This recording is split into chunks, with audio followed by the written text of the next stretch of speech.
क्या आप जानते हैं किसी भी प्रोग्राम को लिखने का प्रोसेस क्या होता है? आइए जानते हैं। पिछली वीडियो में हमने प्रॉब्लम और प्रॉब्लम सॉल्विंग क्या होता है इसके बारे में जाना था। अब हम प्रोग्राम को लिखने का प्रोसेस समझेंगे, यानी एक प्रोग्राम को लिखने की सही विधि, मेथड क्या होता है वो हम जानेंगे। सबसे पहले जानते हैं प्रॉब्लम क्या होता है। प्रॉब्लम होता है कोई काम इसे हमें करना होता है, जिस काम को हमको कंप्यूटर से करवाना होता है। प्रॉब्लम सॉल्विंग क्या होती है? काम को पहले सोच समझ के प्लान करना, फिर उसे कोड के रूप में लिखकर टेस्ट करना, आउटपुट सही आ रहा है या नहीं। अब यहां से ही प्रोग्राम बनाने का प्रोसेस स्टार्ट होता है। प्रॉब्लम सॉल्विंग के दो फेज होते हैं, पहला है प्लानिंग फेज, दूसरा है इंप्लीमेंटेशन फेज। सबसे पहले जानते हैं प्लानिंग फेज के बारे में। प्लानिंग का अर्थ होता है कोई भी काम करने से पहले सोच लेना, ठीक प्रकार से समझ लेना कि वह काम कैसे करना है।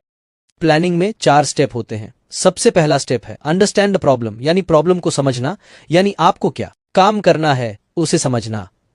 कौन सा प्रोग्राम बनाना है, उसका उद्देश्य क्या है। जैसे हमें 2 नंबरों को जोड़ने वाला प्रोग्राम बनाना है।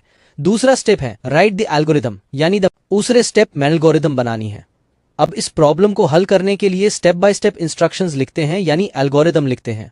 जैसे 1 यूजर से पहला नंबर इनपुट लो, 2 यूजर से दूसरा नंबर इनपुट लो, दोनों नंबरों को जोड़ो, फॉर जोड़ का परिणाम स्क्रीन पर। इखाओ एल्गोरिथम को आप किसी भी बोलचाल की सामान्य भाषा, सिंपल स्पोकन लैंग्वेज में भी लिख सकते हैं, बस उसमें काम करने का सही क्रम, करेक्ट ऑर्डर होना चाहिए। अब तीसरे स्टेप में हम बनाते हैं फ्लो चार्ट। फ्लो चार्ट बनाना ऑप्शनल है, यानी आप फ्लो चार्ट बना सकते भी हो या नहीं भी, क्योंकि प्रोग्राम बनाने का सारा काम एल्गोरिथम ही कर देता है। फ्लो चार्ट लॉजिक को अच्छे से समझाने के लिए फ्लो चार्ट बनाते हैं। यह स्टेप ऑप्शनल है, लेकिन बिगिनर्स के लिए हेल्पफुल होता है। अब 4 स्टेप हैं वेरीफाई द एल्गोरिथम, पुष्टि करना।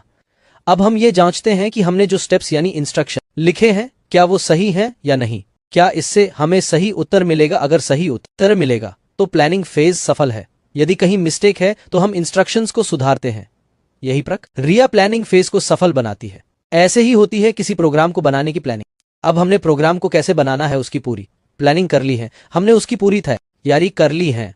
अब दूसरा फेज आता है इंप्लीमेंटेशन, यानी हम इस फेज में हम प्रोग्राम बनाते हैं। इसमें 2 स्टेप होते हैं। पहला है राइट द प्रोग्राम एल्गोरिदम को किसी प्रोग्रामिंग लैंग्वेज जैसे पाइथन, C+ में बदलते हैं, यानी एल्गोरिदम के आधार पर प्रोग्राम को लिखते हैं, जैसे हमने पाइथन में लिखा है।